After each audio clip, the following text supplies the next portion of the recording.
Hi, my name's Avery, and welcome to the pilot episode of Smash the Textbook. Today we'll be discussing how the Earth was formed and religious theories of how the Earth was formed, as well as the start of humanity. Hope you like it.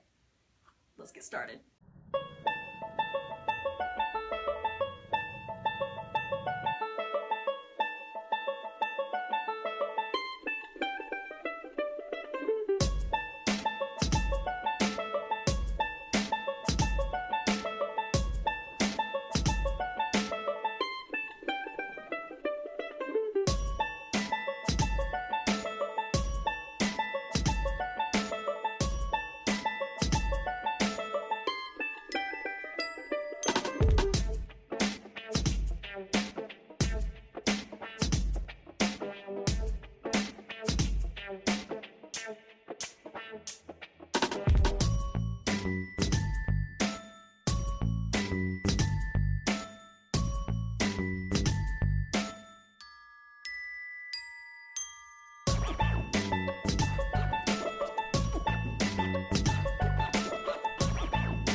Okay, so in the beginning, there was basically nothing. Where our solar system is now, there used to be a large field of dust particles, making up a fairly large cloud shape flying through the void of space. Little is known about what specifically happened, but it is theorized that a supernova... Avery, what's a supernova? A supernova is a star exploding. It produces huge amounts of energy and also looks very pretty. But now, back to Earth. A supernova formed near this cloud, and the cloud of dust collapsed and was pulled together by gravity. This made a thing called a solar nebula, which is basically like a giant space frisbee. Now, this thing kept spinning, and the center turned into the sun. The outer rings of this cloud turned into molten liquid and formed some of the very planets that we know today. One of these was Earth. The very first era of this Earth was called the Hadean Eon. Like Hades? Yes. Hadean is derived from the word Hades. Hadean definitely describes the state of this world at this time. This era of time was filled with the meteorites bombarding the Earth, as well as extreme heat due to geothermal gradients. Good. Exactly. This caused the primordial atmosphere to be created. Liquid water was on the Earth at this time, and ice from comets cooled down the Earth and created a surface and oceans. With the end of the Hadean Eon came the Archean Age. Derived from the Greek word archaeos, meaning beginning?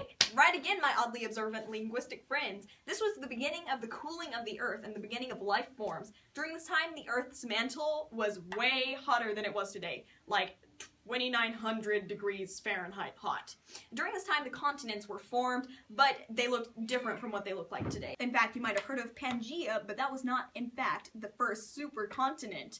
First came Rodinia, which split up about 750 million years ago, and then came Panatoia, and then finally Pangaea, which broke up about 180 million years ago. Gee, that's a long time! Yep! Everything after that we consider recent history. Dinosaurs, human civilizations, you name it. Of course, there are some religious views on how the world was created as well.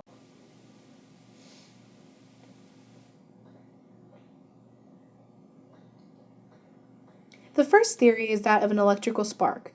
Sometimes electrical shocks can create things like amino acids and sugars in certain atmospheric conditions. So this means that over time, more and more complex molecules could have been formed. Not much is known about the origin of the spark, but because Earth had low hydrogen levels, clouds from volcanoes might have caused this lightning. Okay, moving on. Another theory is called panspermia. Basically, this theory states that life might have originated from a meteorite from another planet. Martian rocks often hit Earth, and some scientists have theorized that we might once have come from Mars.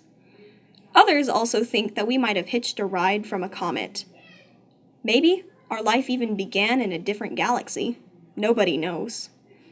But this raises more questions than answers. If life didn't begin on Earth, then where? Now we know how life got here, but how did it evolve over time? Darwinism over the years has faced controversy because of its rival creationism. Because of the scientific evidence found, it has become more accepted over the years. Darwin's theory of evolution states that us humans are the more evolved version of primates. The later stages of the human species include the Homo habilis, the Homo erectus, the Homo sapiens, and us, the Homo sapiens sapiens. It may not seem like much, but this spanned over 2 million years. The Fertile Crescent was the first place to have agricultural development. This was the start of the Neolithic Revolution. The earliest evidence of religion during and before the Neolithic Revolution were prehistoric burials. Later, primitive people were thought to have worshipped animals and goddesses, as well as their ancestors and forces of nature. In the Neolithic Revolution, there was a very primitive form of government set in place. They created the government so that they could organize people to build canals and dikes. Why did they build canals and dikes? Well, they built them because there were always really big floods. The construction of the canals helped channel water into more manageable sections, and even helped with farming. Yep, eventually by the end of the Neolithic Revolution, the Neolithic people had created a system that involved a chief and a council. The Neolithic Revolution didn't just happen in the Fertile Crescent, though. It also happened in China and certain parts of Mesoamerica.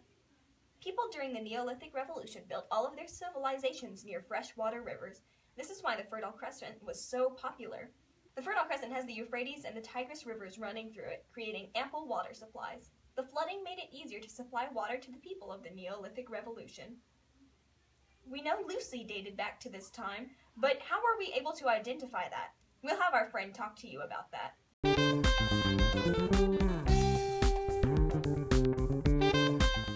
Hey guys, so carbon-14 dating is a type of variety of radioactive dating which is applicable only to things that once lived. How the process works is that these creatures take in carbon dioxide from photosynthesis. Willard F. Libby was the man who discovered carbon-14 dating, and its process was figuring out how old these creatures are. That is how we figured out how old Lucy is.